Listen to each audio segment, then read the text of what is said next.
Hey, no, didn't mean to do that. Fuck. Oh no!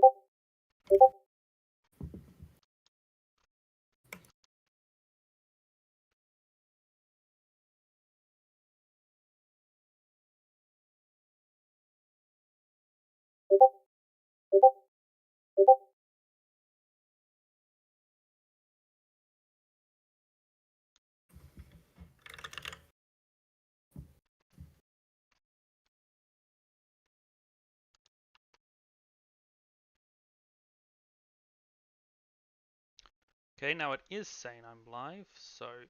But how do I... Okay, now it is saying I'm live, so... Okay, so it's showing, Okay, now it is saying I'm live. Ah, there we go. And it still says Lunacorva podcast.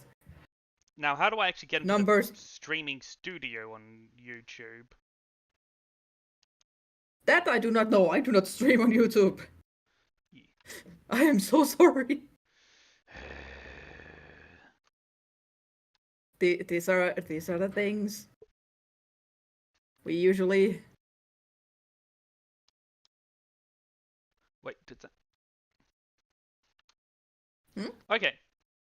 And give me just a second to check something. Wait, did that... Hmm? Okay. Alright, we still should be on the right one. Alright, in that case, I am now going to send... now, how the hell do I link the stream is the other problem. Okay, you go into. This should work. I can give you the link because I am currently sitting on the stream. Actually, you know what? You post the link into general in Dragon Finder and DC and hit the add everyone tag, please. I don't want to tag everyone. Do it. I can post the link, but Shay asked me to link this and tag everyone. I am so sorry for the extra ping at them. Shay asked me to link this and tag everyone. I'm so sorry for the extra ping. Said no. Ah! We are not however, we are not tagging everyone in the freaking DC chat. As you wish.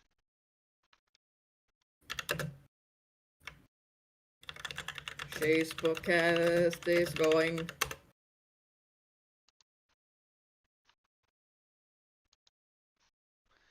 Alright, so we're gonna wait for we're gonna wait, I'd say usually wait about 5 or 10 minutes for people to start coming in. Depends on the stream. Sometimes I just start, sometimes I wait for like 5 minutes. I know a friend of mine who talks and all that for like 30 minutes before they get into the meat and potatoes, and Noid sometimes switches between 10 minutes to 20. So Alright. Really depends. Because we've got a decent amount of people coming in, I'd say let's wait another 5 minutes from now for people to really like come in, make themselves at home, and then we can start meat and potatoing this. Yeah. You might want to explain to everyone what is going on over here. Yep. Well, I was thinking I should do that once people actually come in, so that because so I don't have to repeat myself twice. But the short version is this guy had the audio stream's current bitrate is lower than the recommended bitrate. I'm sorry, what does that mean? I have no idea. Okay, this is the first attempt, so this is definitely going to be scuffed in some cases. Okay, we recommend use an audio stream bitrate of 128 kbps. I don't know what that means, thing. My apologies for any scuff. My sincere apologies for any scuff. Okay, we're still live. Oh, are we? Motherfucker!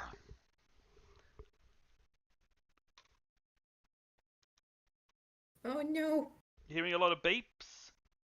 Are you still hearing bleeps?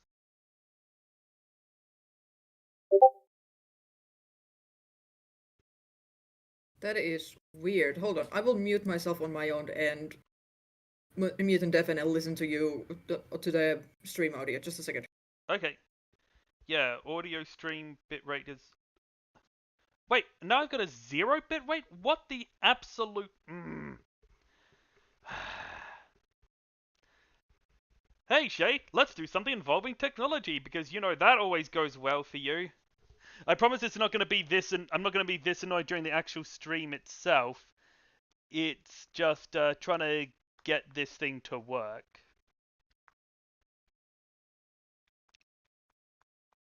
Also, greetings to all the people.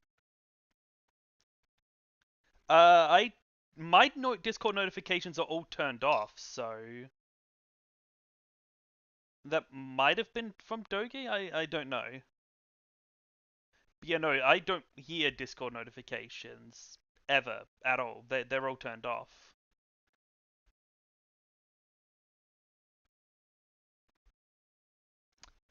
All right.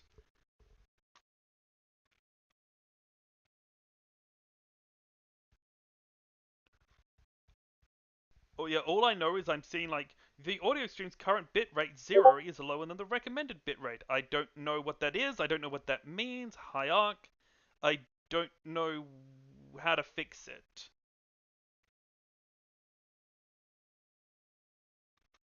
Okay.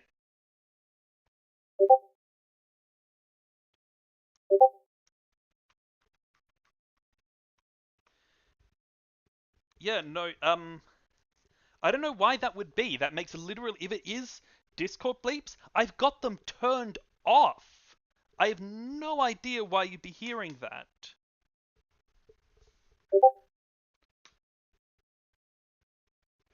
I've literally got them turned off. I cannot hear them. Why are you hearing them when I can't? I have no idea. I have no idea. I just keep hearing them. I'm like, what the fuck? Give me a second. I'm trying to check user settings. Maybe it's some stupid thing Skype does where, oh, even though you can't hear the notifications, everyone else can for some reason. Okay. Yeah. Yeah. Notifications. Yeah, I've got disable all notification sounds. Wait. Okay, now I've clicked it. You forgot to turn it off, huh? Well, that's the thing. It is turned off for me. Like, Discord, will you make sense for once in your goddamn life? Oh, but what's the fun in making sense?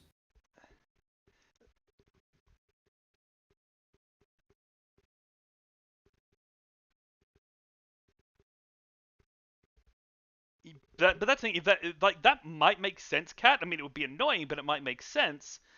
Except that again, I couldn't hear any of it. That's what was weird. That you guys could hear it, but I couldn't. Like, okay, if I was getting... I'm gonna send another test bloop to see if you managed to now turn it off. Indeed. Okay? Indeed. At the very least, where, you know, we are getting this stuff while you guys are coming in. So hopefully me turning off all notification sounds work, but then that raises the question, if I had notification sounds on, why could I never hear Discord beeps? Ever.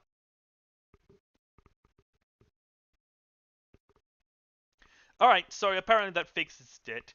It raises questions for the future, but apparently it fixed it. Now, how's the rest of my audio coming across, and how's Dogi coming across now that we've got no beeps or boops? Beep boop, beep beep, boop boop, beep boop. Other than that...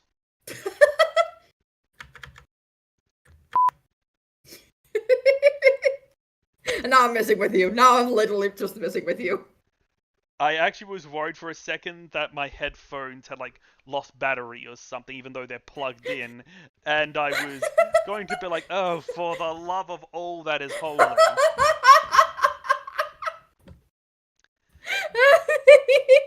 speaking of which, Dogi, if my headset does suddenly cut out because it loses battery unexpectedly, you will be tasked with filling the time. Uh, So, with that being said, welcome everyone to my first attempt at a podcast. I hope you're having a lovely morning and or afternoon or evening. Considering most of you live in the States, it's more likely to be the evening or afternoon. So, what's going on here is Dogi suggested to me that I might enjoy or be good at running a podcast. It seemed like a fun idea to try, but since he suggested it, he's gonna be here with me on the first one. So, yeah, this might be a good idea to just get some thoughts off my chest, chat to a few people, shoot the shit, and in general, apparently people like hearing me talk. So, today does have a general topic, but at the same time, I'm expecting the conversation to flow organically from there. However, I've been thinking about something recently. I've been thinking about it not just from Welcome to the Show, but also there's a series I've been following for a while. It's cancelled now, but I still love to go back to it. I was actually going back to it just this week. It's the Thorvin's XCOM series, and in it, he decided to make one of his soldiers into a self-insert character, and he started editing more to create a storyline for that character. In a sense, he was making himself the main character of the show. He started to get self-conscious about that because he was worried, am I doing a writing faux pas by making a self-insert here, by making myself the main character? And this is where I'm going to get into the crux of it, and this is my belief. GMPCs and self-inserts are way too overhated, both in the writing community and the D&D community. Hello, Dragonfire, how you doing?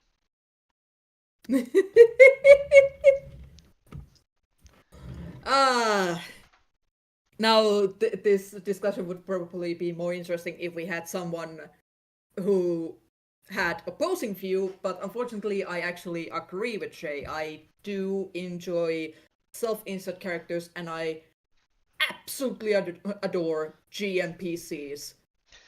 Well, I think we can at the very least discuss a lot of the opposing views without having to go strawman about them.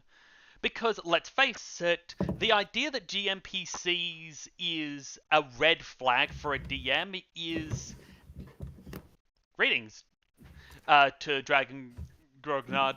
The idea that GMPCs are an automatic red flag in D&D is a sentiment that has existed for a long time. Heck, I'm sure some of our esteemed listeners in the chat has probably heard this a lot, may even believe it themselves. However, I have found that, honestly, more than being a red flag, GMPCs and self-inserts are a litmus test. They are, in fact, probably the most direct test of your quality as a DM. Because a good DM that cares about his player characters as the main characters of the story will still make them the focus of the story, even with their DMPC. Their DMPC will be a way to enhance the player character story. A bad GM will use a GMPC, and a bad writer will use the GMPC or the self-insert for nothing more than an ego trip. It's all about them. The players are just there to follow along with the GMPC story. But that same bad GM who is making things all about themselves and not actually respecting their player characters as the main character of the story they are also going to be acting selfishly, mean, rude, even if they don't have a GMPC. That good DM without a GMPC who makes the players the focus of the story, if they use a GMPC, they're still going to do that. But a GMPC, I feel, makes it more obvious than ever that where the GM or the writer, where their focus is. Is it on creating a good story and a good play experience, or is it on sucking their own dick? Yep.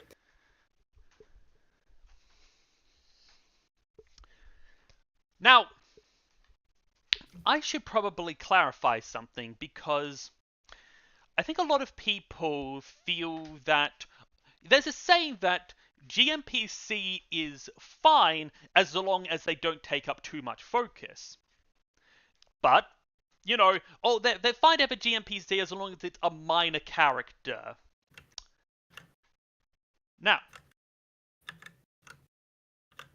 yes, I'm just reading Dragonfly's comment. The ego trip is a trap that needs to be avoided for the DM. The NPC being there for RP purposes and to help the party without stealing the spotlight. Absolutely correct. Now, expanding on that, I think there is maybe a misunderstanding. Perhaps it's only me who has been understanding it that way, but perhaps not. That GMPC is only okay if they're a minor character. GMPC cannot be the Luke Skywalker, it cannot be the Han Solo. Your GMPC can only be the Chewbacca or the C-3PO. You are a minor part of the story. You are not important. But that's not necessarily true. See, again, we go to the great example. Josh made a DMPC who you could argue could even be considered potentially the main character. After all, the big bad evil guy is her sister. Well, evil girl in this case. And we often say that, it's a miracle this worked, that it shouldn't have worked, that, how was he able to pull off a main character GMPC without, ruining the campaign. But I don't think that having a main character GMPC is a problem at all, so long as you remember one simple fact. D&D is an ensemble cast. D&D is not Star Wars. D&D is not Harry Potter. D&D is Star Trek. D&D is Brooklyn Nine-Nine. D&D is My Little Pony. Now, yes, all of them technically have a main character. Twilight Sparkle, Captain Picard, Jake. However, JD from Scrubs. However, in practice, every character has their own as an episode to focus on them. Multiple episodes to focus on them, where they are the main character of that episode. Everyone has arcs, even if one character might be billed in advertisement as the main character. In all honesty, all of these are the main characters, and that's how a party should be seen. If you're making a DMPC, your DM is a PC. Give them a story arc. Give them main character focus at times, but understand, just as with every one of your player characters, they are part of the group. I'm going to read Wicked Cat because I think this adds to a lot of it. Wicked Cat says, as someone who has made a DMPC, I put in my best effort to let my players shine and have them drive the story. While having my DMPC as a helping hand and being a voice if needed, D&D is a team game.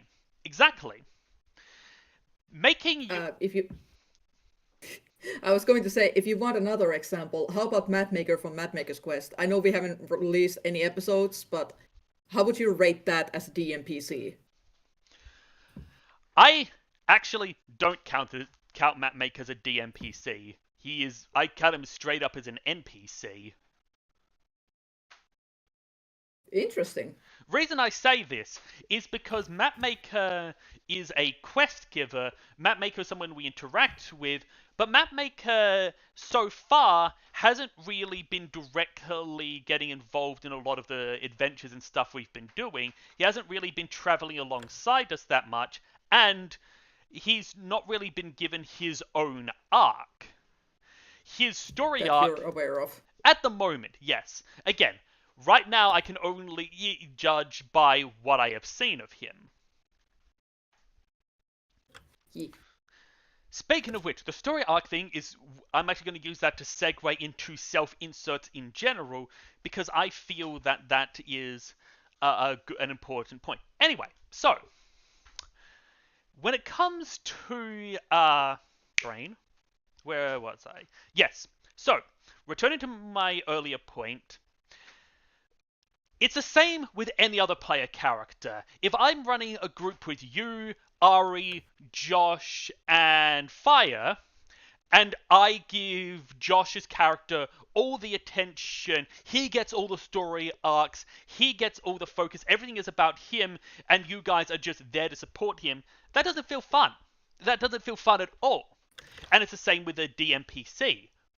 But if Josh gets a story arc and something to do, you get a story arc and something to do, Ari gets story arc, focus, something to do, same with Fire, and I have a DMPC who also gets a story arc, something to do, and focus, people are okay with that. As long as they don't feel like they are having nothing to do and are just sitting there with their thumbs up their butts while they're waiting for, you know, the story to finish jerking off this one character, they are going to be interested in your character. They want, and this is something I started stressing to Josh later on when he was concerned about, you know, doing more things with his own character.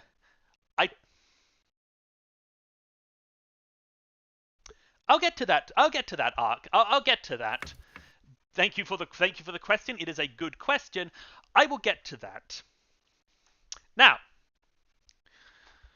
when it comes to... Sorry, now, Josh was worried when it came to the later seasons, oh, maybe I shouldn't be giving this kind of focus to Jaminia. You know, maybe I shouldn't be focusing this on my own character. And I told him, Josh, your players like your character. They're interested in her character. And frankly, she deserves this. She deserves to have her story reach a satisfying conclusion as much as anyone else. And this, I feel, is where we can finally segue to writing self-insert. Because we've talked about playing the GMPC and how to integrate that with a larger party.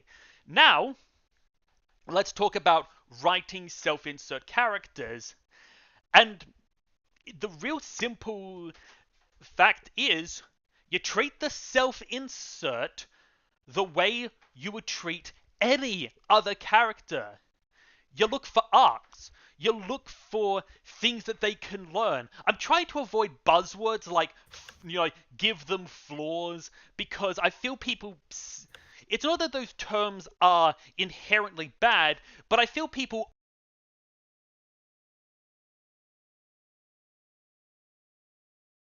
That means... Yeah? Oh no. Everything okay? Internet hiccup. Oh, for the love of it. Okay, error. YouTube is not receiving enough video to maintain through streaming. As such, okay, what the fuck is this? As such, viewers will experience buffering.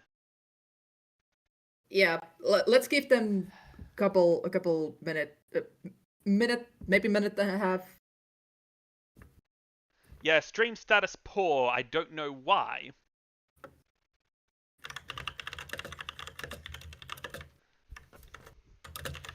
Give us a second, please. We are experiencing technical difficulties.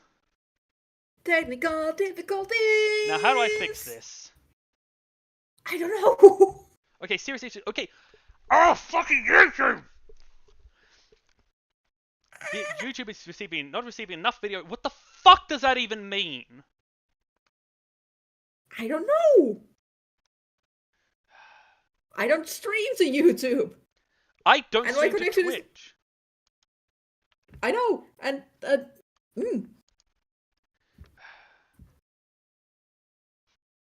lately it wouldn't be a D&D game without technical difficulties, and it wouldn't be a stream or Shay dealing with technology with any kind of technology if there wasn't any tech difficulties. Uh-huh. Okay, I'm going to need to look this up on Google to figure out what the fuck it is talking about. Okay, how to fix error.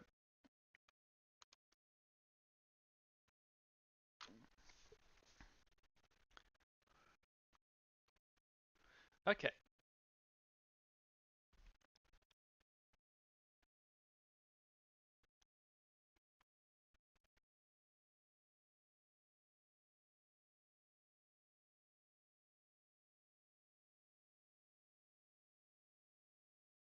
That doesn't answer anything.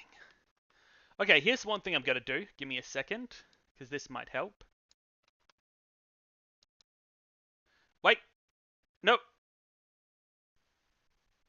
Okay, save that. Now I can do this. Okay, give me a second, peoples. Because now my entire computer is frozen up. Yikes.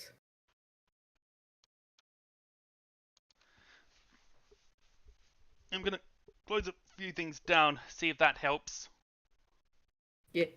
Everyone, quick! He's not looking. Dance! I can still see. I'm closing everything down except the streaming. And I can hear you too. I'm just basically Scanner! closing down all my other tabs. Also, give me 1 second.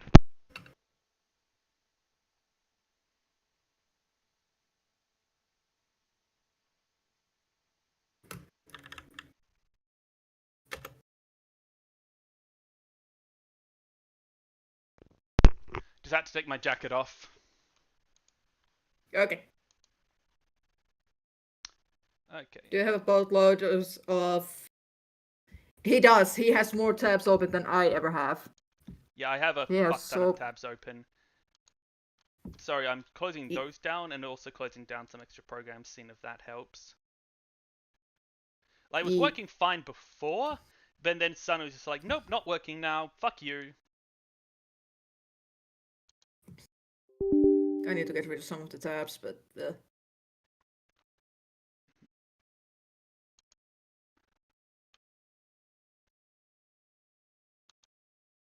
How many tabs? Probably about 100. Yeah, no wonder your browser is screaming at you. Yep. But also gonna turn off Magic's, Omega and Steam. Yeah, that might help. You don't have the same similar power computer and as stable connection as I do, so I'll go with their facepalm. I remember when I used to stream from my laptop, I had to turn down everything if I wanted it to do anything, and even then it was a miracle it rolled anything. Insert Jeopardy music. I had 78 tabs. Excuse me. It's still saying poor though. That's the problem. Huh.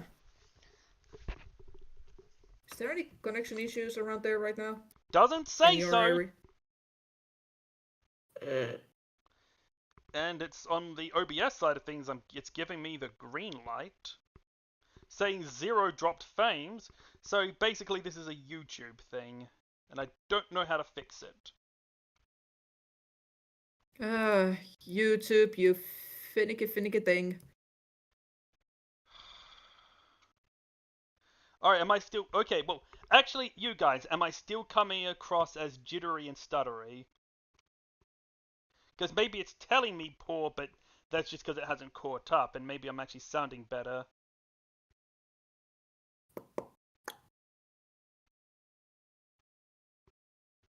They're doing Jeopardy music over there. Yep. Oh, we're Okay, good? it sounds like sounds like we're good. Okay, so basically, I'm clear now. It's just YouTube hasn't recognized and is still displaying the blah blah blah poor thing. Brilliant. Okay, cool. So, ladies, gentlemen, and others, I apologize for that delay caused by technical issues. Now, what was the last thing that you guys heard clearly from me before I started jittering and stuttering? Yeah, before he started to sound like me. Bad, Dogi. I will get the spray bottle. Look, I can't help it. I stutter. I stutter a lot.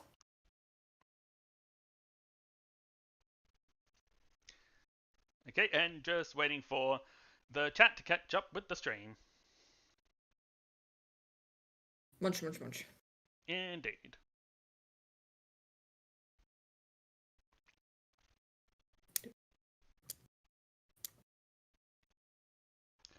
Okay. For those who were hearing me or stuttery or something.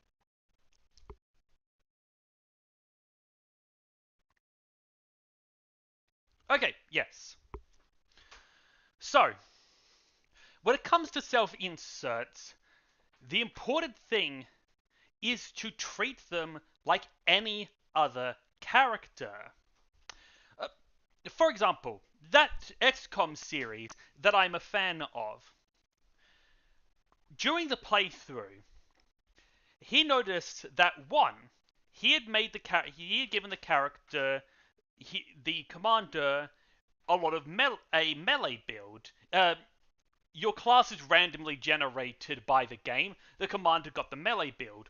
Also, he didn't start playing the commander until one of one of his teammates was killed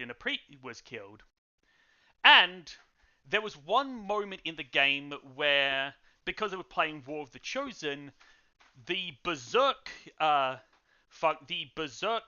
random feature triggered for his character when a squad mate was wounded, which led to the commander charging into the middle of the enemies.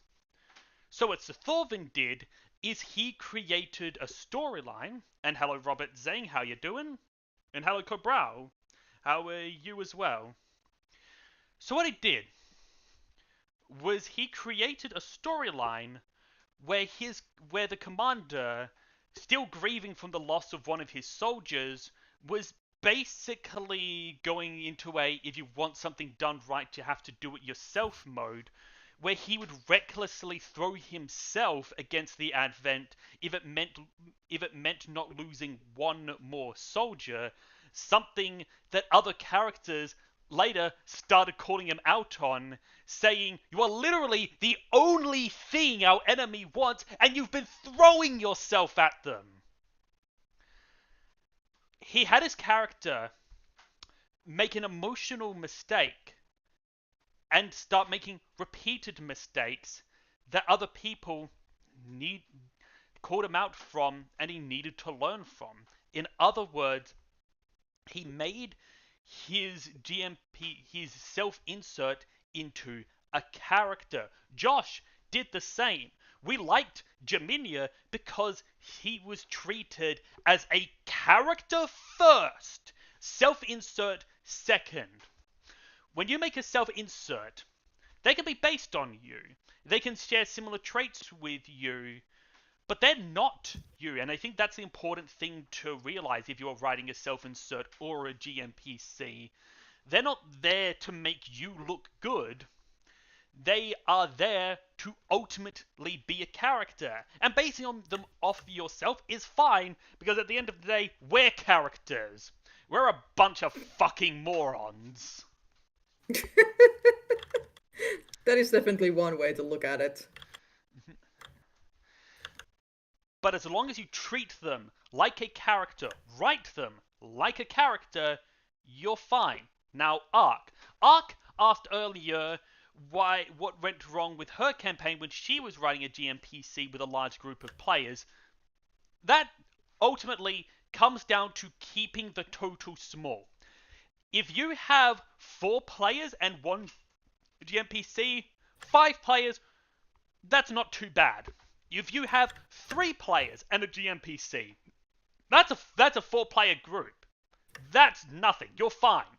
2 players and a GMPC, hell, 1 player and a GMPC, you're fine. It's when you have, say, for example, 7 players and a GMPC, okay, that's getting too ambitious. That is going to strain you, and a large group is going... Oh yeah, we will speak about Cross. The funny thing about Cross is that Cross... Now, for the benefit of those who either have not seen World in the Show, or if, for example, I have people coming in from other sources who want to check this out, Cross was a PC in Welcome to the Show, a D&D campaign run by Josh Scorcher, who is... His player is considered persona non grata because the DM found out that he was a sexual predator who had been harassing a minor online. Anyway, so... Look, and... because of that, we have started 2 years later look back at a lot of stuff from the character and realize just how much of it was the player trying to have an ego trip. Because the funny thing about Cross, if you don't know what a piece of shit the player is, he actually looks like someone going through a character arc. He is arrogant. He thinks of himself as the main character of the story, and he feels like he needs to take on the world by himself, and that he can take on the world by himself. You know what? This is actually a really good story. This is a good character arc. It's almost a deconstruction of the Mary Sue, especially of the Mary Sue, or the self-insert, especially in how it was presented. A person who thinks they're the shit and has to rein their ego in and learn, no, I'm not. I'm not actually special. I can't do this all on my own, and I need to stop trying to be the best and just start being good. And that's why I thought, and that is where I thought the player was taking the character.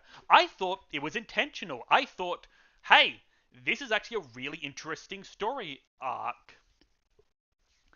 This is a story arc of a character who needs to learn to tone down their ego.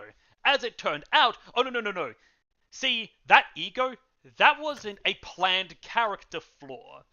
That wasn't something that they needed to learn. That wasn't like Faith Thorin's standoffishness, or Owen's callousness, or Amber's impulsiveness. These weren't character flaws, or hell, Shylon's arrogance. These weren't character flaws that were written into the PC as something to overcome. No.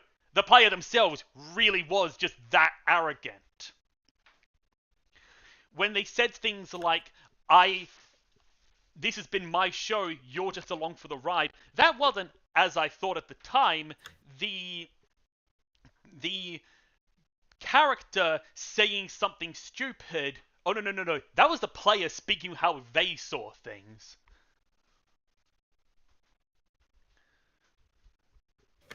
Yep. I am the hype. Yeah, basically that was... Dragonfire, you're absolutely correct. That is a perfect line. Dragonfire says, quoting She-Ra, "Don't try to be the best of the team, be the best for the team." And yes, ultimately, that's basically the core of it when it comes to self-inserts in GMPCs. The way to make them work is to treat them like any other character, like any other player. And this is why I say a good DM will make a good GMPC, and a bad DM or writer will make a bad GMPC or self-insert, because that instinct of make every one of my characters feel important, that is the core instinct of what a good GM has. A good GM has the instinct, make my characters important, make my players feel important, make my characters feel like they have something to do, and make all my players feel like they have a place, and don't make any of them feel ignored, disrespected, or just left out.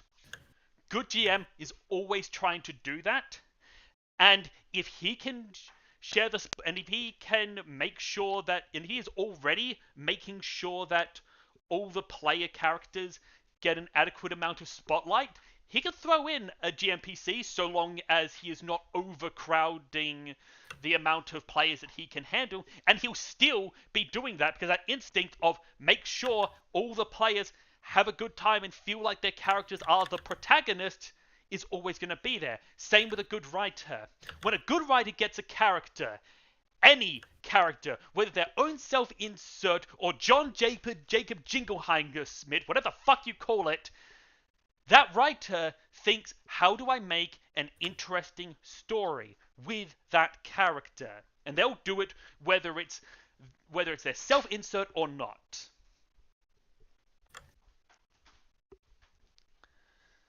Amen. Indeed.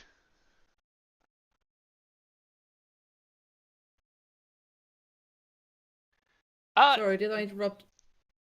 Go ahead. No, Ark, you didn't. Ark, did you hear? Because I did answer that. Did you perhaps you missed when I answered that? If you need, I can repeat myself.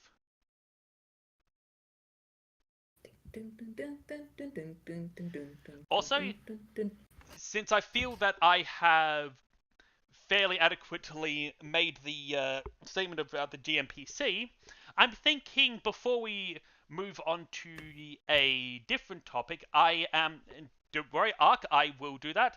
I'm going to open the floor up to you guys for you to post your thoughts, comments, questions, anything like that, and I will be responding to that to get a bit of interaction. So, but first up, Ark. And feel free to post while I am talking, because odds are, by the time I see your post, I'll already finish the first thing I'm saying. So, Ark, what it comes down to is simply the total size of the group.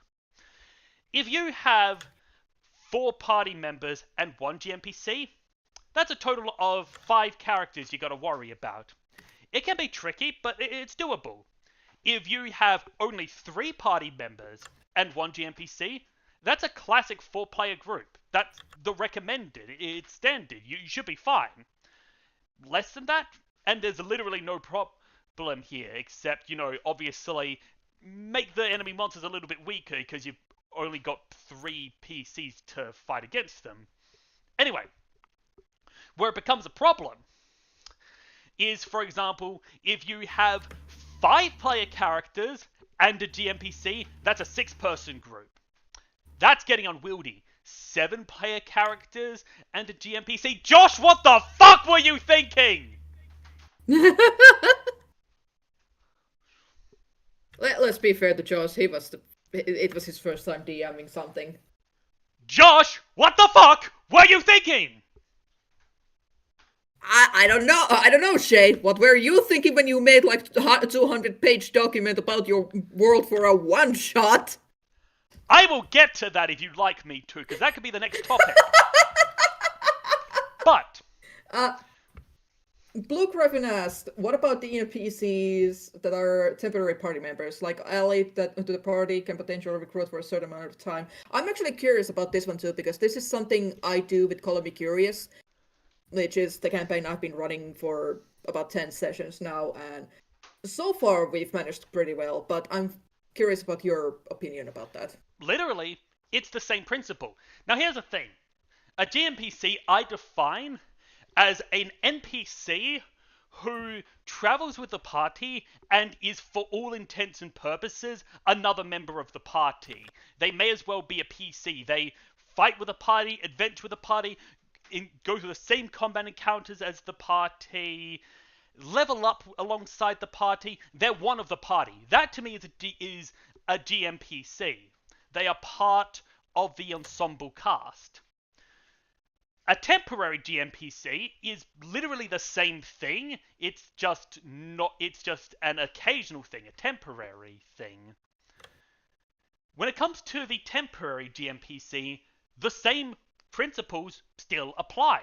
You treat them like another character. If they are part of the group, you treat them as, another player. You don't give them favoritism any more than you would give favoritism to any of your other players.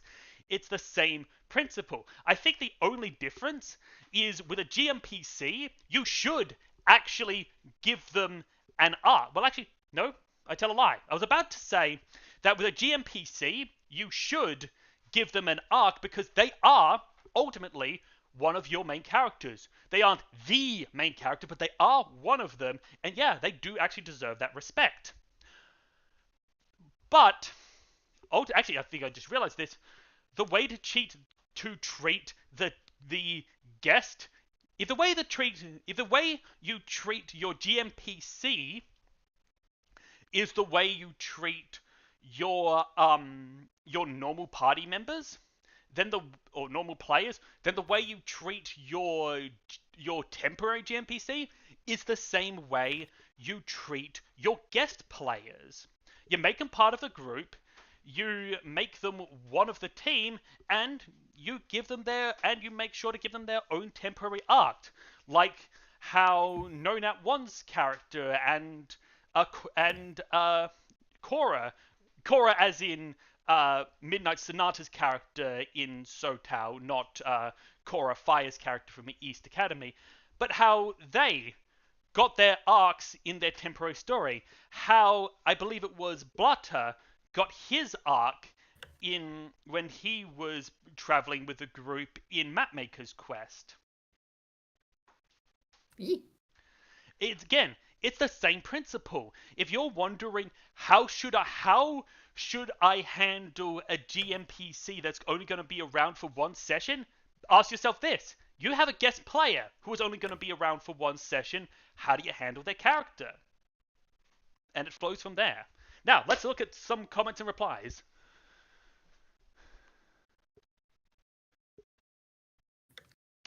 Okay.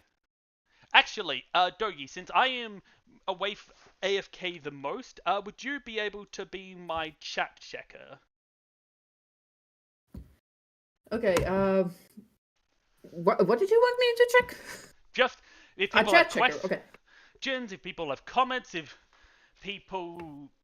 Basically, because when I think, I pace, so I'm not always going to be looking at the computer. Okay, let's see.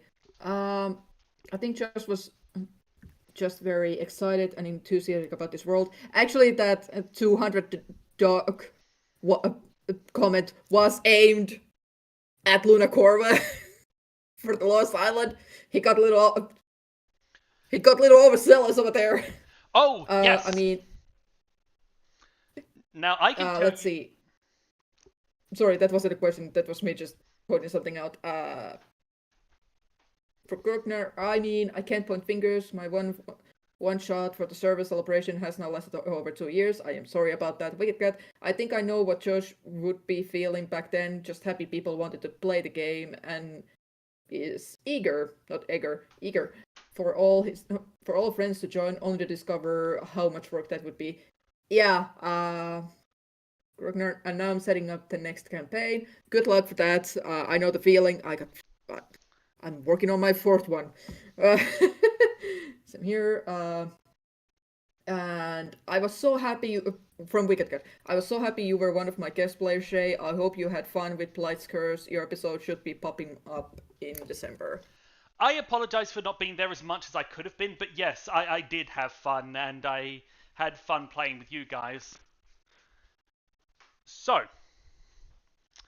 Well, the point with Josh got very lucky, I think, that he had a lot of introverts in his group because, and a lot of people who were a little bit, I think the fact that a lot of people were either introverts or very unsure and weren't more hesitant to speak up meant that the early sessions flow a bit smoother because 7 players for a first time DM, as Art can tell you, that can very quickly just get the whole thing cluttered. Yeah, I can also speak from minor experience because I still consider myself a very, very new DM. I got lucky because my current Call Me Curious group has 6 players, and we were supposed to start with 6, but I am so... okay, I am not happy that one of my players couldn't join until, like, 3rd session. At the same time, I'm happy that I got the first experience with 5 players instead of 6. Indeed. And I myself was hesitant to go to 5. I feel that I ultimately made it work, but at first I was like, okay, we're sticking to 4. We are sticking to 4. I do not feel I can handle 7. Yeah, 7 is a lot of players, and I get it. Personally, I get it. It's really hard to say no when you want to get all your friends into the same group. That's why I have several campaigns going on, so I can have more friend time. Indeed. Okay, so the next thing, I think that's actually a good segue. Would you like me to address that comment about all that preparation for one shot? I think I know one reason why you over prepped, and it was because you hoped it wouldn't be just one shot. Not just that. I mean, that was a hope, but it wasn't something I was preparing for, if that makes sense. Yeah. No, the reason I did that was to give the world grounding and context. Because by giving you guys that information, it helped you to build your characters and give them an idea of where they fit into the world. And it helped you to make decisions based on that. It helped you to roleplay. If you say, okay, I'm a mercenary, and I say, okay, you're a mercenary in a fantasy world, you got nothing to go on. But I tell Josh, you are a mercenary as part of a warlike faction who has separated from the main kingdom in the series. Now, that gives him a lot more context. But also, I want to double segue this into a video I saw recently. It is a video that... So, hands up here. Any of you follow Ginny D? I do not. Let's see. Oh, someone Ark asked how to keep from info dumping to players, please. I don't think Shay is the best person to ask. I'm joking. I'm joking. That's a fair point. Also, love, I see you in the chat. Good to see you. Anyway, okay, Jenny D, D&D YouTuber and cosplayer. She has a lot of entertaining videos. One of her most fun series is where she will roleplay as someone asking your characters questions as a way for you to develop your characters better. Great channel, a lot of fun. Recently, she made a video which was where she said that in her opinion, the worst advice you can give a player is do not over prepare.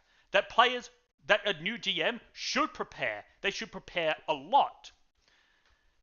Now, I feel that her advice was well intentioned and well meaning, and there is merit to it. However, it is also useless advice. Here is why. Because you don't know how much an individual DM is preparing or not. If you tell a DM, you cannot tell a new DM, don't over-prepare or don't under-prepare, because you don't know how much they're preparing in the first place. I, for instance, feel that I underprepare, that I actually don't prepare a lot. However, I've also, again, prepared all this backstory stuff for what was originally going to be a one-shot. And that's the problem with that kind of advice. If you tell because there are some DMs who do underprepare, who are like, okay, okay, you've got your character sheets, I think, I guess we'll be going in a dungeon, let me roll a table. Okay, like, that DM needs more preparation. Don't tell him, do not underprepare, tell him you need to prepare more. The other DM, on the other hand, you've got a DM who has not... Okay, they've made the dungeon, yes. But they've also made the city next to the dungeon. And they have delayed the session for 2 years now because they are trying to roll up and stat every single NPC. No, I don't mean that. I don't mean like the barkeep. I don't mean like the king who's giving the quest. I don't mean the big bad evil guy. I mean he rolled up that there were 100,000 people living in that village, and he has been making character sheets for every single one. Okay? He has been making the map plans for every single person's house. That DM, you need to tell him, dude, chill. You don't need to prepare that much. You are going too far. You are over-preparing. Now, both of those are exaggerations, but the point is, there is a level of over-preparation where you are spending so much time preparing that you never actually play the game.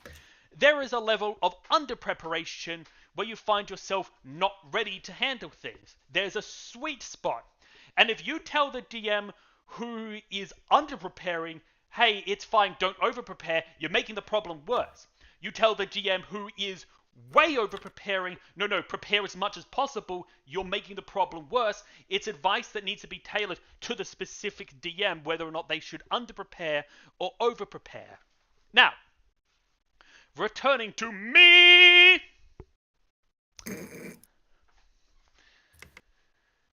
Returning to myself. The reason I actually underprepare for a lot of my sessions is because I have given myself that buffer by establishing the world early in the first one-shot.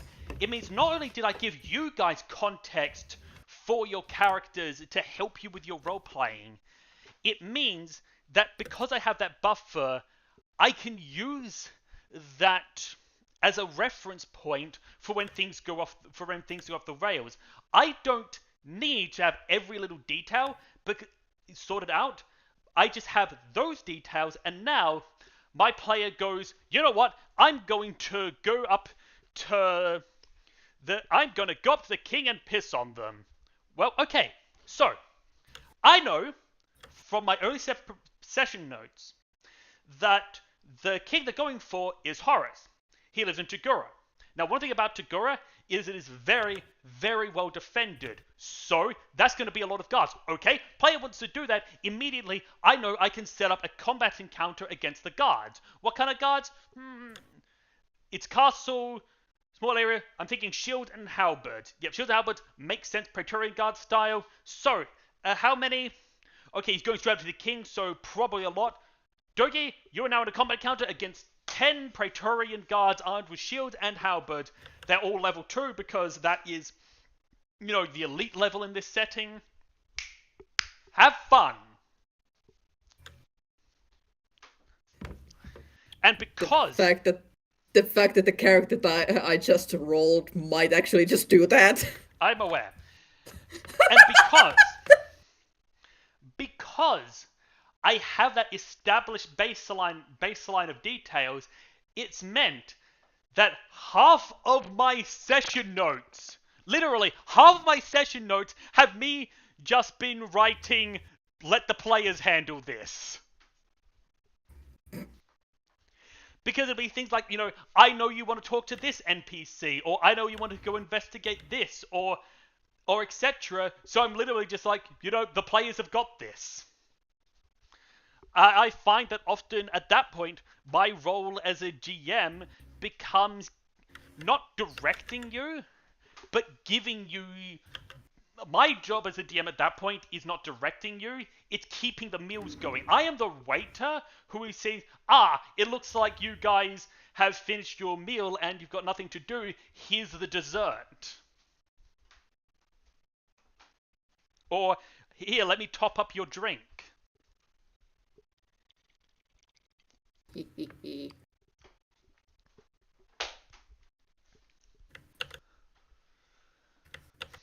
Okay, so. Now, to answer Ark's question about info dumping first, as Mr. Crimson said quite eloquently, I am verbose. Or, in the words of Lanny Pator, paraphrased, I write like anime sounds!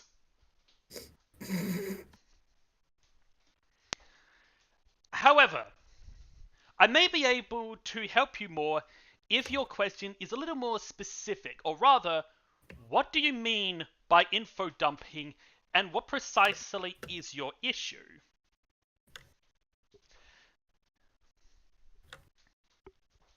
This just turned into how to be a DM guide. To be fair, the original topic of GMPCs and self-inserts, while an interesting topic, was never going to last the length of a full podcast. Speaking of which, I have no idea how long this podcast should go for. Again, first time doing this. So it was natural that we were going to branch out into more broader topics rather than sticking to just one thing. Yeah. Also, Wicked Cat, because of one incident, one of my players that I wasn't prepared for, I over-prepare now, just in case. Mood. Well, here's the thing. I cannot say whether I agree with that or disagree with that because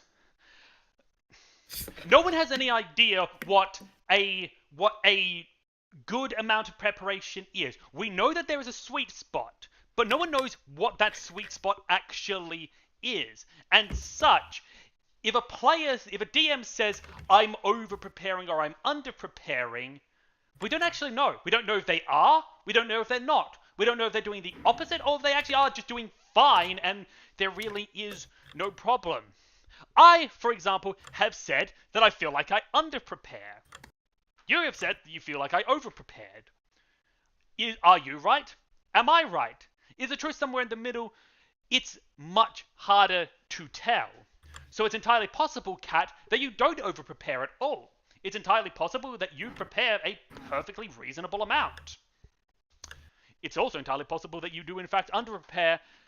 We don't know because no one has come up with a mathematical standard of a DM must spend precisely 2 hours of preparation each day. They must have exactly one NPC, one big bad evil guy, and one map, unless they are using Theatre of the Mind. If the DM is using Theatre of the Mind, then their procedures are to 1. Purchase Roll20, to 1. Get an account on Roll20, 2. Start using maps, and 3. Buy a whip to flog themselves, because how dare they? Yeah. On my... Can I share everyone what happened with my case? Like, why I feel like I need to over-prepare now, even though I don't have to, and I actually managed to dial back from it a little bit. Of course, before you say that, though, Courtney, glad you're here. I apologize that we probably aren't going to be able to play Out of Touch tonight. We'll have to look at doing that. I think I'm busy tomorrow too, actually. As soon as we can. I apologize that we haven't been able to spend time doing that. Oopsie. Aha. I can get to Ark's question in a bit, but first of all, Dagogi. Okay, so basically, like Jay just said, always no plan survives the player contact. I learned this the hard way because every time I think, okay, I have counted for the most possibilities and I have all this tidbit information ready to go just in case, and then they start asking things that I did not expect them to ask. For example, hey, what kind of flowers are in this specific area? I I have something there because I've got a tip that I think is going to help so many DMs. Mhm. Ask your players.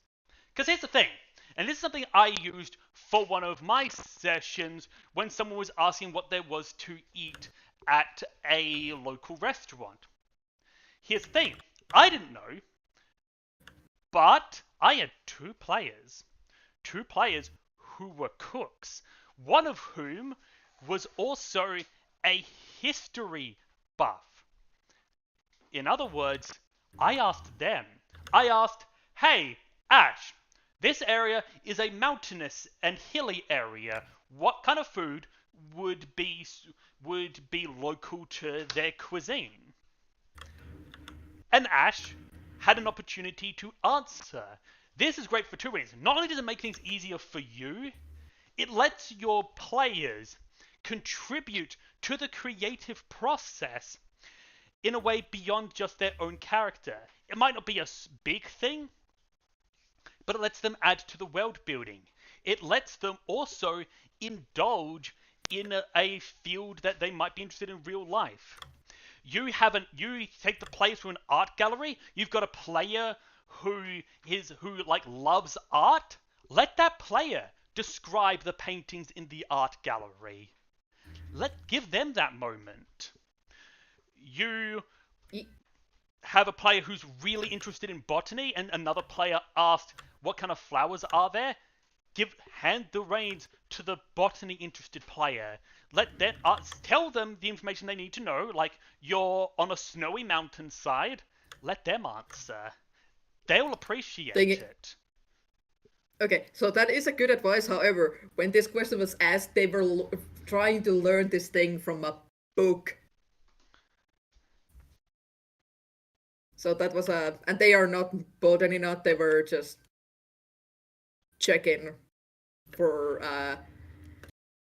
I would say clues, but it was a false trail. That wasn't even a trail I planted. It was just one of those cases where the players were like, "Oh, I see a clue here. This is definitely a clue."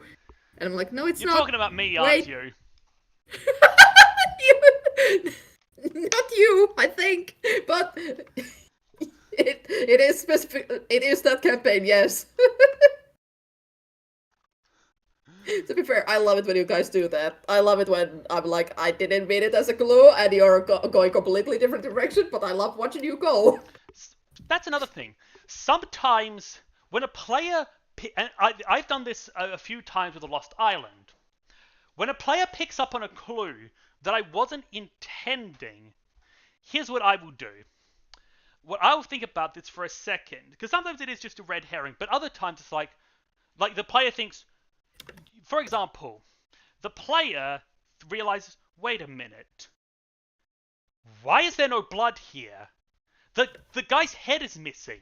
There should have been an entire pool of blood, but the DM described the ground as pristine clean. They had to have done something to clean it up. DM, you mentioned that there's you have done something to clean it up, but there could be a trace. Now here I'm thinking. Now I didn't plan for any of this. It was literally a flub. But I think, you know what? You know what? He's got a point. That player just there, he's got a good point. There should have been blood. Now, that was because I forgot to mention it, but it's here now. And honestly, it makes sense. They probably were trying to clean up the evidence, which means that they probably cast the spell to DM. I'm going to make her detect magic check. He would find something. It's natural. He would find something. Remember the session where they went to the hospital in Lost Island, Dogi? Where Whisper and Whisper and Kun went to the hospital? Yeah. That entire thing came from the players picking up a clue that I hadn't intentionally put down, but I realized, no, this makes logical sense. He's right. Logically, they would have tried to do something to get rid of this, to get rid of the smell. And okay, so thinking about that logically, where would they have gone from there? Actually, okay, that would mean that there is a clue leading them in this direction. I think I have an advice to how to avoid over preparing or under preparing. And it's not very nice advice, but it is advice that I think every DM should at least attempt. Learn how to improvise on the fly. But more importantly, well, more specifically, I'd say, not more importantly, because you are correct, Doki. That's good advice. Now, here is my advice on how to improvise on the fly. Use logical connections. The thing that helps me improvise the most is A plus B equals C. For example, your scenario, Cat, where the player wandered off into the mountains. The immediate question to ask is, you don't know what's going to happen. Here's how you figure that out. Immediately ask, what do you know? They're snowy mountains. Probably treacherous terrain. Yes. Mm. Very cold. Yes. What was the player wearing? Let me check his character sheet. He is a monk, so probably not very much. That player immediately making you now you've already got something. Right now, that player not only is going to have to make several very difficult climbing checks, but also fortitude checks. He just wandered off into snowy mountains wearing a monk's loincloth and his rock hard nipples.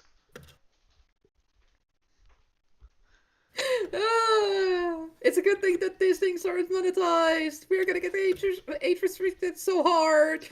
I've already said this thing is not for kids. I don't give a fudge.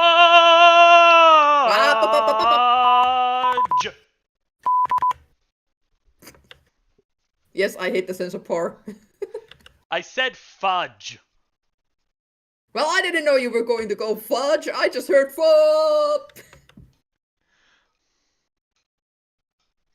Oh, ye of little faith. Yeah, I wonder why I have so little faith when you're around. Yeah, I fucking You wonder. are a mess.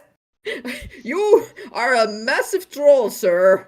You are one of the biggest trolls in my life. I love you for it, but hot damn, do I not trust you to behave for more than 5 minutes? Well, Dogi, I take that as a compliment. I love you too. You're one of the best people I've ever met. It's a Now, good thing that I am paranoid as fuck. Oh shit, no, I'm. Ah! No, I did it! This was his plan. This was his plan all along to get me to curse. You curse all the fucking time. Anyway, back to the topic. So, now, but that's my point when it comes to improvising. Use the information you do have, and it's going to be easier by basically just a simple case of consequences and understanding how your world or your characters react in order to improvise. Again, you know it's a snowy mountainous terrain, and he has got no climbing equipment and barely any warm clothes. Yeah, a lot of survival checks, a lot of climbing checks. Ain't gonna be easy. You know that it's a king and he is heavily guarded, and the player just decided he's going to run up to him and try to French kiss him. I think, logically, you know the consequences of those actions. And it's the same thing. I know that this character is really arrogant. So if the players start putting up signs that say that say, "You suck, arrogant bad guy," then the bad guy, is probably gonna march his troops down to attack them because how dare they? Jay, Yes? the chat is making fun of me. I don't care. I'm an entertainer. I'm used to it. No, they're making fun of me. It's like attacking doggy with love. Tell us all the time. This is glorious. Anyone else want popcorn? They're passing around popcorn. Alright. Everyone who was attacking Doggy Crimson with love, keep it up. I'm proud of you. How did you not see that coming? Why did I allow you to use my chat for this? Why? To be fair, most people here are not from your chat. Most people here are from the Dragon Finder group. Also, hello, Astrake. Also, right now, I am not going to be indulging the popcorn. It's a little dry for me. I haven't had much to drink this morning. Or today, because it's actually like mid-afternoon now. Still. Brain. Now to get to Art's question.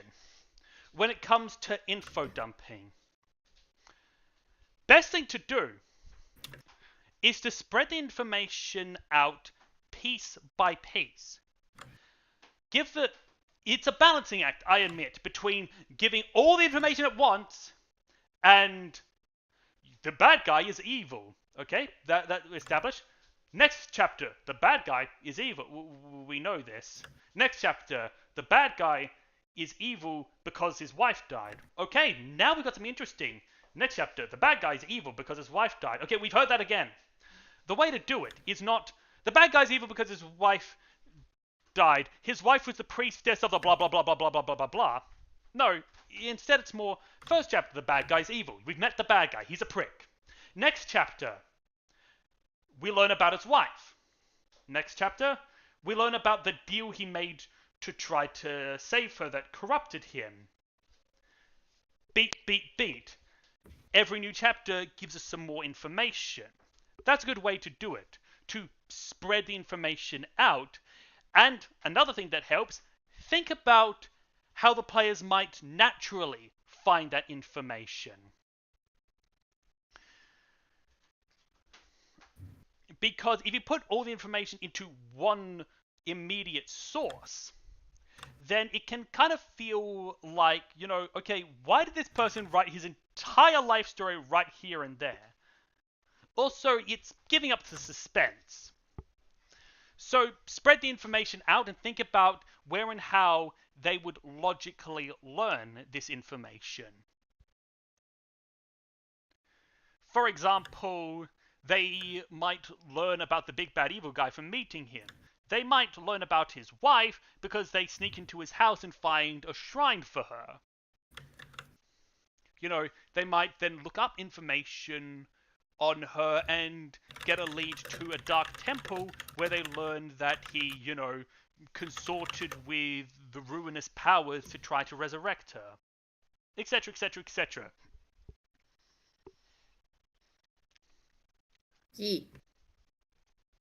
Now I'm going to pause for a bit, and if you wouldn't mind, I am actually going to use this opportunity to quickly grab myself a drink while I wait for the chat to catch up in case they have follow-up questions or such.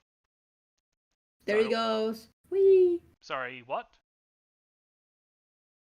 Your audio started to go in and out a little bit. Also, nobody worry, brain cell is not a thing in the podcast. We are completely safe from Brian the brain cell in the podcast. Are you sure about that? Yes, I am completely sure about that. Anyway, I'll wait for the chat to catch up for a bit. And for now, I'm just quickly grabbing myself a drink. Aye.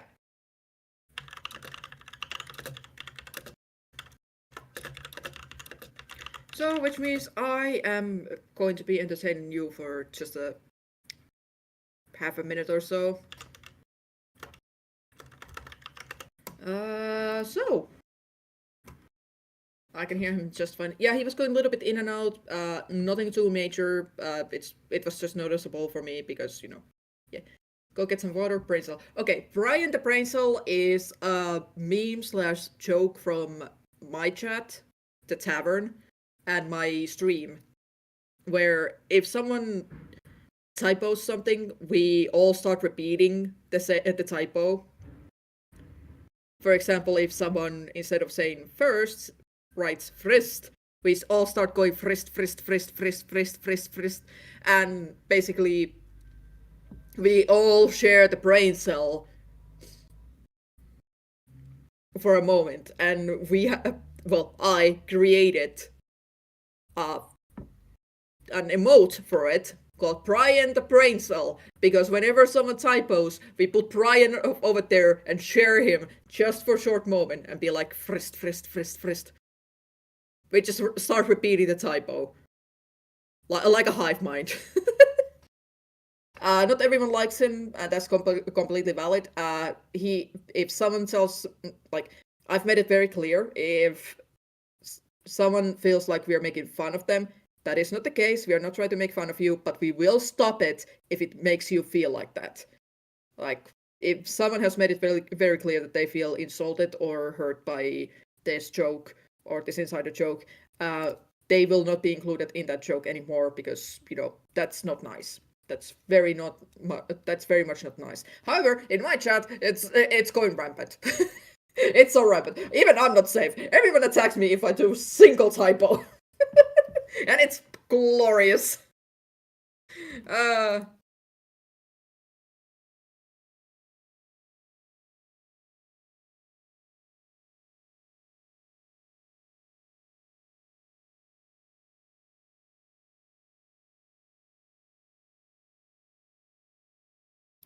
but yeah. Well, it's glorious chaos, all her pride. Yeah, it is it is fantastical chaos when that happens. Let me just I almost said let me go typo something in the chat on my own and see what happens. Brian the Brain Soul, the harbinger of the typo. Go sleep, Krogner. Was nice having you in the chat. If Krogner needs to sleep, then go do the EPs.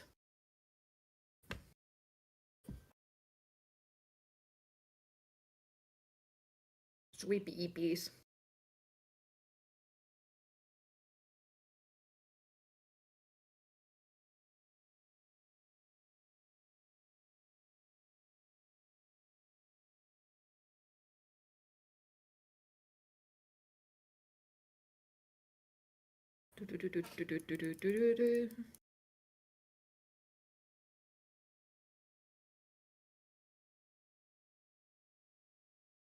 Yeah, good night. Sorry, Shay couldn't say good night for you, but he's getting the liquid. He's getting the H2O, the hydration. So what is I'm everyone? back! Oh, there he is. So, what have I missed? Mr. Crimson, thank you very much for holding down the fort. Yeah, Grognard had to go to bed. Wait, isn't it really early morning for you and Doki? Yes, it is. It is almost 6 a.m. for me. I don't mind. So. Excuse you? What?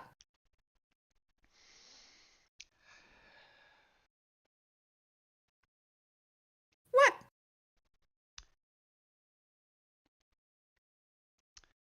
Make sure you're taking care of yourself, my friend. Arg. So, this podcast is more a general topics podcast that may not necessarily be about D&D. However, I am kind of thinking of having multiple guests at different times, and honestly, I wouldn't have an issue in making another podcast episode later on that focuses around D&D stuff and having Dragon on board to talk about that. That's a perfectly fine idea. Yeah. The only issue is that the current call is in my chat, and I am actually very careful who I let in.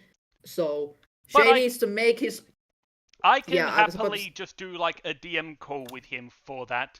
I just did it in DC chat because, well, I'm doing this first episode with you, so. Yeah, thank you. Well, I say, shh, help me. I'm chained up in his basement. Uh huh. Look, he chained himself up there. That's not my kink for Dogi. I'm here against my will. Sure. Okay, why Hello, hasn't the noise. small gone? Okay, why hasn't the small gone to sleep? Big. Okay, mind if I tell everyone what happened in like 2 minutes? Okay. Why I haven't gone to bed, because I would have been. This is normally the time when I go to bed, but now I can't. So basically, what happened? All right. Monday I slept through the whole day from like 10 a.m. to 10 p.m. Naturally, I couldn't go to bed too early. I got a telemarketer call at like 10:30 roughly. So that get me awake for extra hour. I went to bed at 11 a.m. Woke up again 3:30 p.m. because of the same fucking telemarketer. Apologies for the cursing. I was supposed to wake up 4:30 p.m. so I could stream like a couple hours after that. But yeah, that kind of failed. So I woke up 19:30. Okay, I woke up 19:30. Let me be. But yeah, also hi Noid. That's why I haven't gone to bed yet. But yes, let's continue with the actual shtick. Indeed. So at this point, I am opening things up to audience questions or responses again, as we have hit what I feel is a natural lull in the previous topic of discussion. And of course, this also expands to you, Dogi, if there's something you wish to bring up. I kind of want to go back into the original topic of GMPCs and self-inserts, because we both talked very big game on why they are good characters, like good ideas. But Actually, that's not what I said. I did not say they were good. I did not say they were bad. I said they were overhated. A GMPC is neither good nor bad. They are a character. A good GMPC is a good character. A bad GMPC is a bad character. yeah, so, but why do you think they are like overhated? Like, where do you think that stigma came from? I am going to think about this for a little bit. I have an immediate response, but one I want to double check and reconsider. Yeah. See. Honestly, I think it comes down to the same issue that it comes down to all of writing advice, all creative advice. All creative advice at the end of the day is guesswork. Because I've said this before, and I will say this again for the podcast. Do you know what the ultimate definition of a good story is? A good character, good writing, etc. The one core, solid, undeniable definition of good writing is? Do tell me. It is nothing more or less than this. It make the happy brain juice go burr. That's literally it. If it releases endorphins, it's good.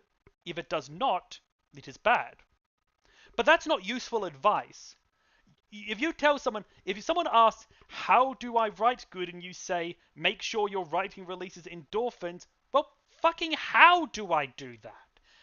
Why does some stories release endorphins in the brain, even if it's after a release of adrenaline, and others do not? Why? Which means that every and all writing advice is reverse engineering and guesswork. It is taking stories that we know have released endorphins and trying to figure out what it did to create that effect in us.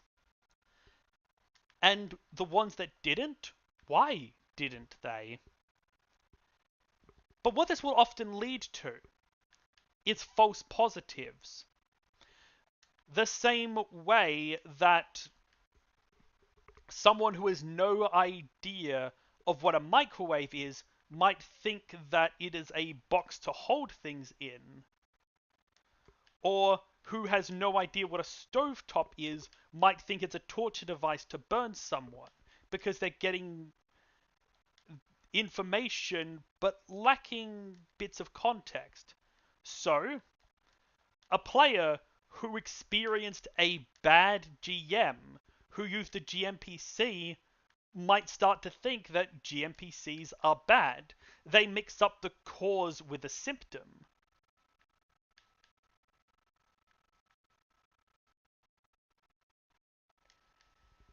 And on the internet age, information spreads like wildfire, especially if it's corroborated. Because you have another selfish DM with a GMPC, then that information is going to then the information is going to be corroborated. Oh yeah, I had a DM with a GMPC and his campaign sucked. People start to think that the campaign sucked because of the GMPC. But if the GM was a bad enough DM that he let the GMPC ruin the campaign, it was going to be ruined even without the GMPC. But again, it ends up being a false positive.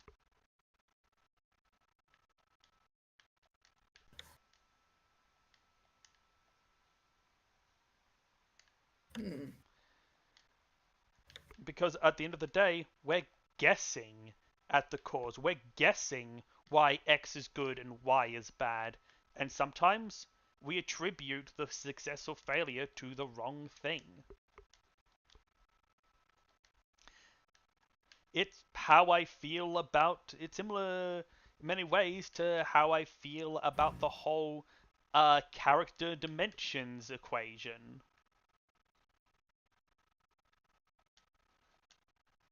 Right?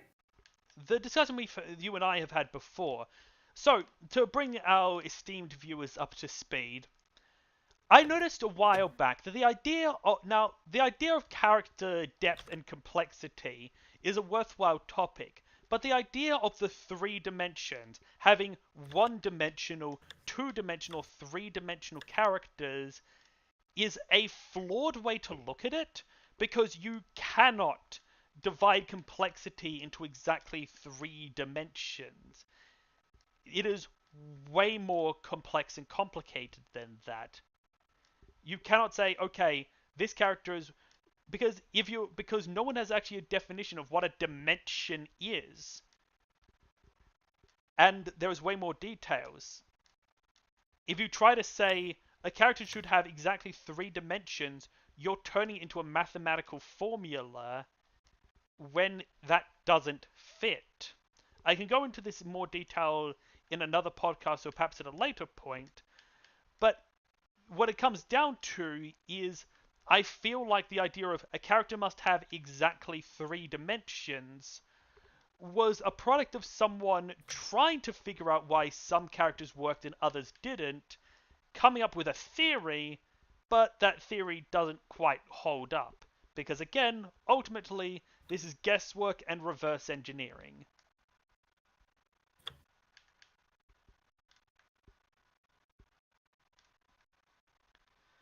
But in a way, can we not say that about all sciences? Like, I guess. Apologies. Do you want to finish the point first? Oh yeah, like we can say about all science, fire make ow. But why fire make ow? We know fire make ow, but why fire make ow? Let me try to figure this out. And story make happy brain juice go burr. But why story make happy brain juice go burr? let me figure this out.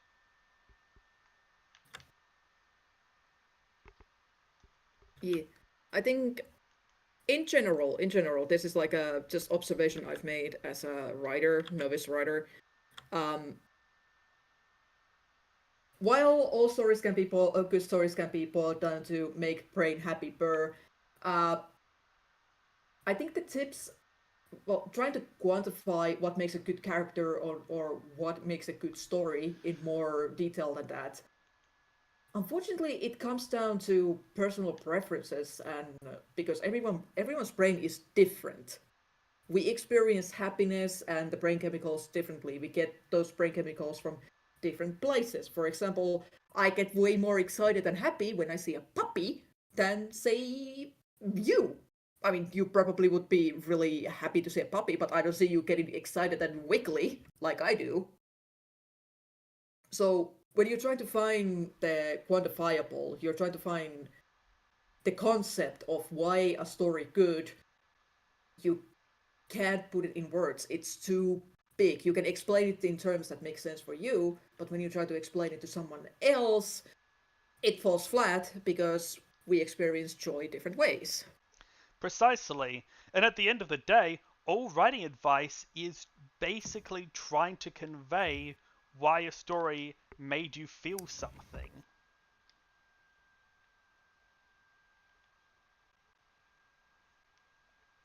Yeah. And this is why I can never be a media critic because uh, we all know I have a hard time explaining things from my brain. Indeed. Oh, and I should also clarify, because some people might think that if I'm defining a good story as make the happy brain juice go burr, that I am saying that only a happy story can be good. No, no, no, no, no. Because endorphins will release even after reading a horror story or a tragedy, a good one at that. Because you get a feeling of release and catharsis, which ultimately gives good chemical reactions to your brain. It's why, you know, people who read dark, tragic, or horrifying stories ultimately do so because it does actually, at the end of the day, trigger something positive within the brain. If it triggered nothing positive whatsoever, then no, they wouldn't enjoy it. But it is endorphins through displeasure in a way, whether that be through cathartic release of sadness or frustration, or even like fear or adrenaline. It's sort of a delayed gratification process. But if you want to think Yeah. of it another way, you know, a good story creates powerful chemical signals in the brain. We're trying to figure out how and why. And Yeah. to address At the Jay Yoshi's thing, in the example of the cake, well, that's the thing. The cake, eating the cake, releases powerful positive brain signals, but it also releases very powerful negative symbol of, oh god, my fucking stomach, I want to die! yeah. Uh, However, there are some technical advice for writing that I would 100% recommend taking in. And by technical advice, I mean grammar. Oh yes, and here's the thing. I should also be clear that I do not believe that every and all writing advice is useless. That would be nonsense. Plenty of writing advice I think has actually gotten it right, has become useful, but there are going to be some things that we have determined, much like sciences. There's going to be things that we have determined, okay, this must be true, and then we realize later, wait, let's think about this a bit more. Let's look at the new information we've got. You know, now that I think about it, this probably isn't true. For example, and the GMPC is one of them. GMPC is a curse that will make your game bad. Hang on.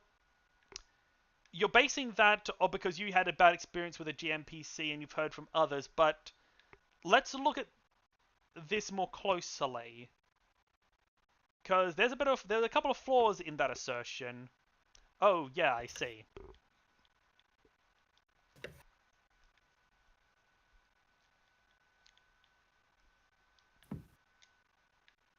Mm, let's see. Being there, doggy, with trouble explaining things. Still there. Yeah, yeah. Shay has been trying to get my opinions on things several times, and every time it's like pulling teeth. And I am so sorry. I'm so difficult about it. I'm sorry. Um, you've spent time here and there trying to get my opinion on things and try to get me to write my thoughts on things, and it's always like pulling teeth with me because I am so difficult. It's so difficult for me, and I apologize that I am difficult about it. Uh, um, am I being difficult? No, I'm me. Doki is being difficult. You're not being difficult. Who says you're being difficult? Okay, see what I mean, Ark? Trying to explain things and I failed again. Basically, you have asked feedback from me several times, right? Yes. Or my opinions. Yeah. And every time it's really hard to get that feedback and ideas and thoughts from me. Right? Yes. Yeah. So that's why it's like pulling teeth because I am having so much trouble trying to get the words to the words do the thing because words do not do the thing with me, especially since I'm a stuttery mess. Now, that is understandable, but I think you've been doing fine today. You've been a wonderful contribution to this podcast. I couldn't have done it without you. Eh. Now, Ark, to answer your question, I'm going to use a joke from the Nostalgia Critic movie Kick-Ass.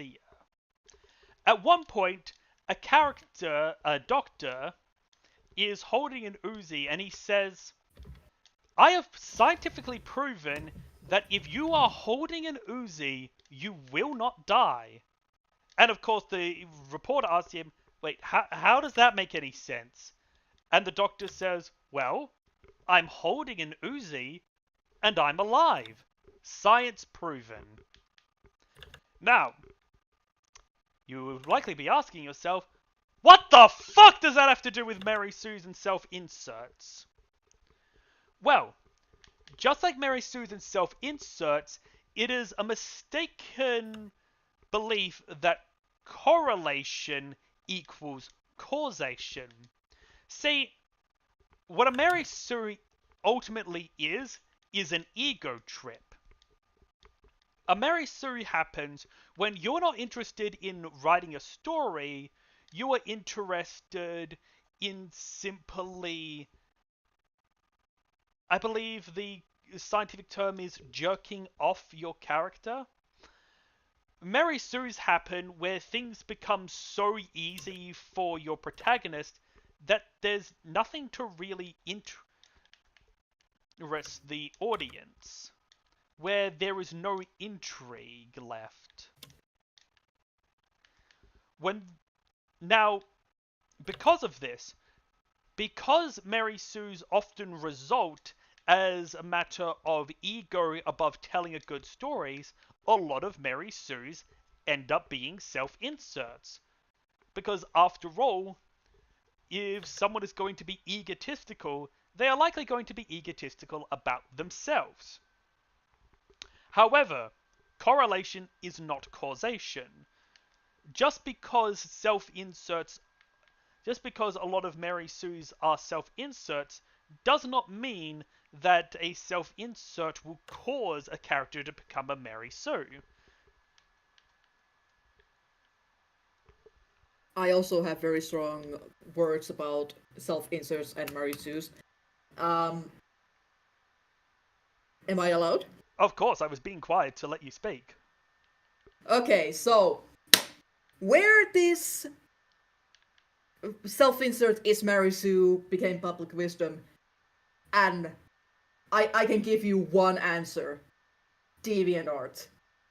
In DeviantArt, when the 11, 12-year-old little girls made their self-insert characters who were super powerful because they thought this was like a power trip in. I'm not using this to insult anyone. This was like a. I want to be cool and powerful, and this is my ideal self. This is like little teen girls trying to do this. And remember, this is like years and years and years back because Mary Sue has been termed like ages, ages. So with this little kids be like, I wanna be awesome and powerful and nothing can hurt me anymore. And I get to interact with all my favorite characters and they all love me, which is understandable. Little kids want that. Little kids absolutely want to be loved, cherished, and be the masters of their own fate. That's they're also visual a little monsters occasionally, okay? Indeed. However, once these teens started growing up, hormones start going crazy, they start being vicious little monsters towards each other. They start critiquing each other like, you're.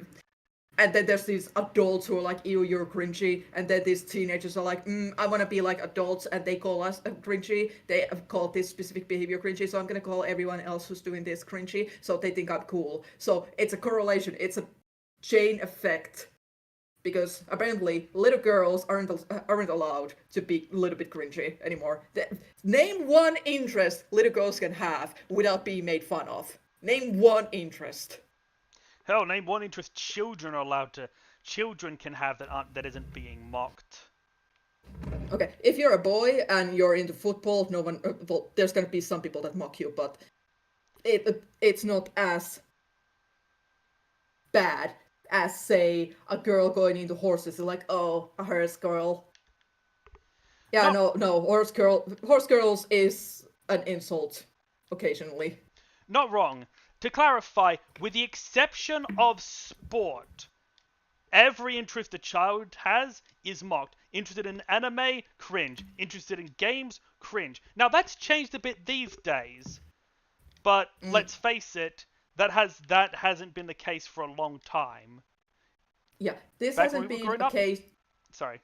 Yeah, back when we were growing up, being even slightly different, you got mocked. And even if you were acting as expected, you got mocked by your peers. So it was lose everywhere. That's where the Mary Sue self-insults or Mary Sue's came from, because Mary Sue became the go-to insult for any character. And since most kids were having characters that were self-inserts, they were constantly called Mary Sue's, and over the years, that became the norm.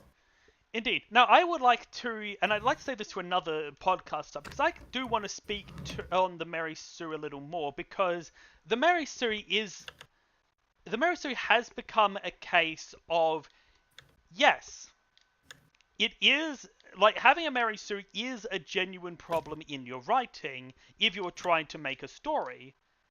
However, it is also one that so few people understand that it is a term that is frequently thrown around just as a buzzword, even when people don't actually know what the term means and are applying it when it really doesn't belong. It's the same problem, it's the same thing as the terms selling and psychology in pro wrestling.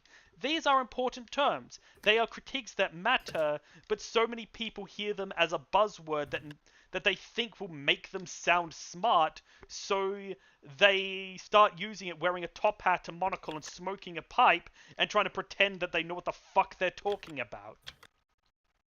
I am very smart. Precisely. Now, because, and of course, it also comes to the problem that the internet sucks at giving advice. Mainly because half the time, you have people who are trying to give advice, but know what the fuck they're talking about. And then you have people who are just being dickheads.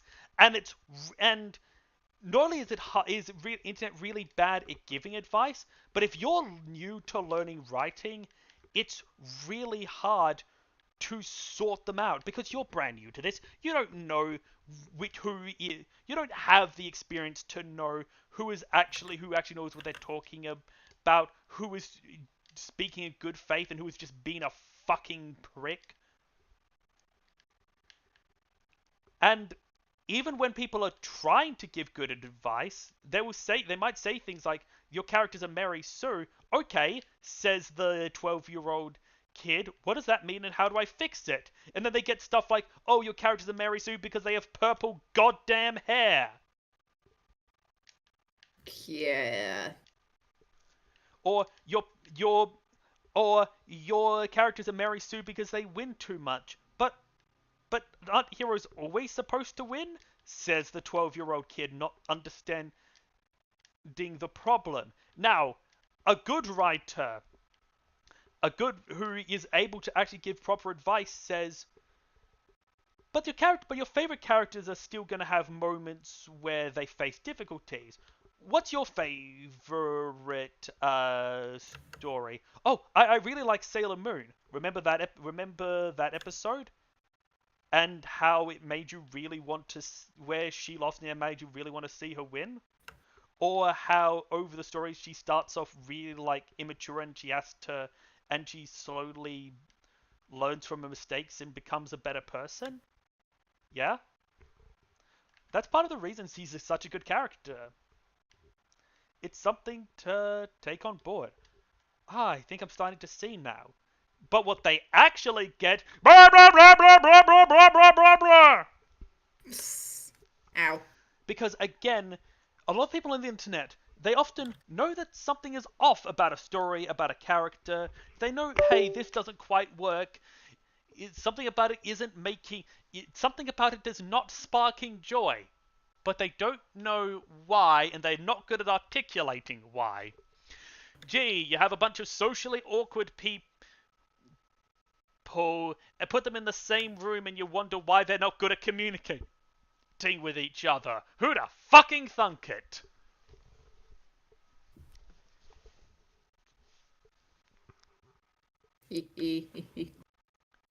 Also, the armchair experts, yeah. Exactly, that's exactly what I'm talking about. The armchair experts are the ones who are well-meaning. They're not trying to just be dickheads. But they don't know what the fuck they're talking about.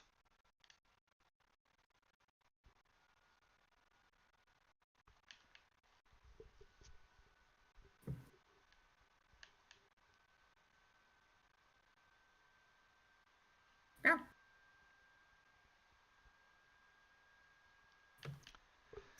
Now, let me check the time. Okay, so we've got a few more minutes before I feel that we are getting... we got a few more minutes before I feel that we should end the stream. So I'm going to open things up to the our audience. Now, to answer your question, no, Ark, I would say that Cross is not a Mary Sue. Now, if the player had had his way, he absolutely would have been. However, the DM made the character appropriately challenged, so he ended up feeling like a deconstruction of a Mary Sue, of a Mary Sue who wanders into a world where no, they're not the most important, perfect, and special character ever, and now they're kind of dealing with but the world doesn't revolve around me? What the fuck is happening? If Cross had his way... and the dice said no.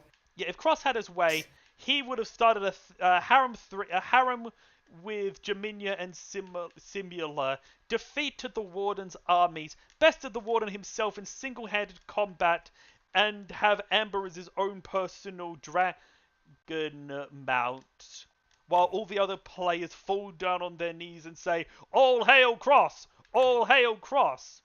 That isn't what happened.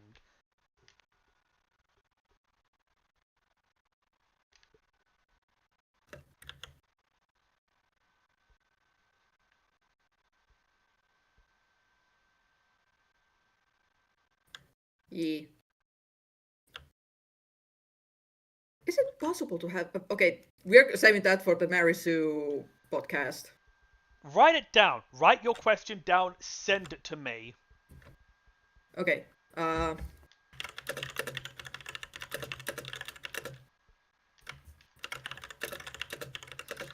with that in mind, since we're already kind of setting up a topic for next time, Dogi, would you like to be on the next episode with me, same Lunar time, same Corva channel?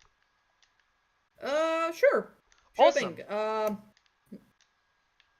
Let's see, what do I have next? Yeah, I should be okay. if I'm correct, Brilliant. if I'm correct, the stream I'm gonna have at Tuesday evening shouldn't go too long. That is excellent. I feel quite happy with how this one turned out. Woo! Now, Dogi, do you see any questions or comments from our esteemed viewers that might be good to answer in the next few minutes we have? Let's see. Anyone who's been in breathing. By the way, this isn't a question. I'm just reading through this. Indeed. Anyone who's been in breathing distance of me knows about my crippling self-insert addiction. I'm aware of the line I have to toe and try very hard to avoid falling into suit territory. How successful I am, I have no clue. That was from Jay. Okay, Jay. We I believe you came into this call a bit later. So I would recommend once the stream is the stream a bit later. I recommend once the stream is saved, go back to the start because we speak a lot about it. And to summarize it, a self-insert is not automatically bad. A self-insert is not automatically a Mary Sue. A self-insert is not even at risk of becoming a Mary Sue. There is no causation. A self-insert will not lead you to a Mary Sue. A self-insert is just a character. And if you treat them like any other character, then you will write a good character.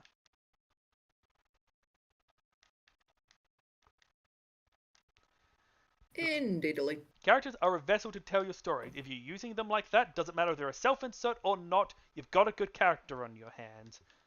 And I actually want to speak about this in our next podcast. It is important to avoid Mary Sue, but Mary Sue paranoia will fuck you just as much as an ego trip will. You need to avoid Mary Sue paranoia. And I will get into that in more detail next time. Same Luna time, same Corva channel. Everyone, viewers, colleagues, and friends, I thank you all for coming. This was a good turnout in terms of audience. Gave me some good things to bounce off of, gave me good things to respond to. Dogi, thank you very much. I meant what I said before. I could not have done this without you, and thank you for this idea. I think this first experiment went well. I am hoping that ending the stream will still save the stream, and I shall see all of you next time.